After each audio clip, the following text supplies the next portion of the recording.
There's obviously been a lot of talk about Donald Trump's failing mental health recently, but I think it also deserves a. Sorry. 3, 2, 1. So there's been a lot of talk recently, finally, about Donald Trump's very clear cognitive decline.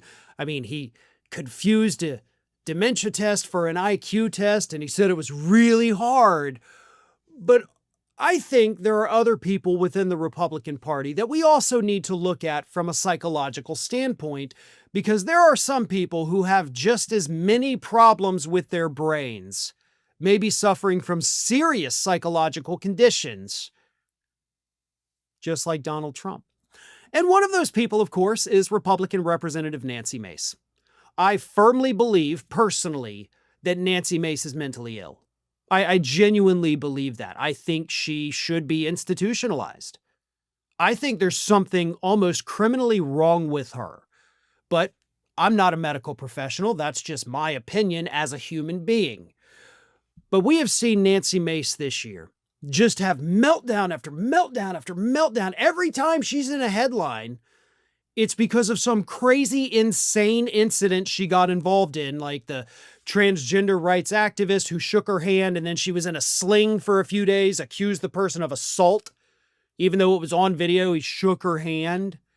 Like, the whole thing was ridiculous, but there's something wrong with her, I believe. And we got another glimpse of that last Thursday in an incident that is now carried over into this week because she's still going psycho about it. And that is the fact that she showed up to the Charleston airport and a security detail wasn't waiting for her. So she got into a profane shouting match with the TSA workers who are not being paid right now, to the point where the TSA workers filed a complaint with their superiors about her behavior. Actually, the airport released a statement about Mace saying, quote, "Disrespecting the men and women who keep our airports safe is unacceptable. Law enforcement and TSA agents show up every day to protect the public, and right now they're not even getting paid. They deserve respect and appreciation, not profanity, not threats, not tantrums. This is not an isolated incident. It has become a pattern of reckless and disrespectful behavior by Nancy Mace, and South Carolinians deserve better from someone who claims to represent them." Couldn't have said it better myself. But as I said, that wasn't the end of it, right? Let me start at the very beginning. Nancy Mace's people called the airport, texted them, said, "Hey, we're going to show up at 6:30 in a silver BMW." The airport responded and said, "Awesome," literally said, "Awesome. Security will be waiting." Well, 6:30 rolls around. No Nancy Mace, no silver BMW. Security details out there waiting. Another 25 minutes tick by. Nancy Mace finally shows up, again, 25 minutes late, in not a silver BMW, so the security detail didn't know it was her. So she walks in with no incidents, goes to the TSA employees area, throws her little tantrum. Security finally finds her and catches up with her and escorts her onto the plane. All she had to do was not throw a tantrum or be on time and show up in the vehicle you say you're showing up in. So she was 100% in the wrong, okay? Like, there is no way to slice this to make it look like Nancy Mace is a victim or that Nancy Mace, was treated unfairly. But she's not done.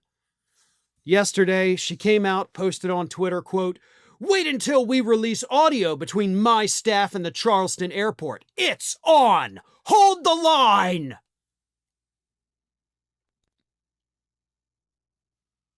What does that mean? Audio. We have the text messages. You posted the text messages where your people informed them how and when you would arrive, and then you didn't show up in that.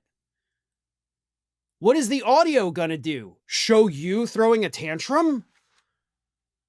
Why would an airport lie about you in a red state, right?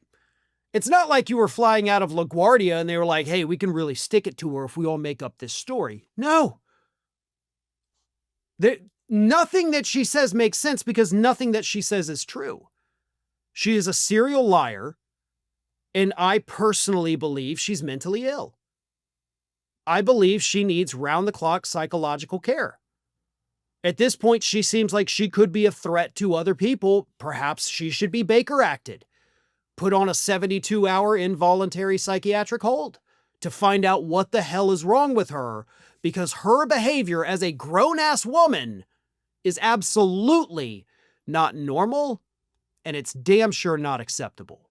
Thanks for watching, everybody, and if you're not already, please subscribe to the channel. We got fresh content every day for you. And if you want to follow us across social media, make sure you check out all of the social links that we have posted in the description of this video.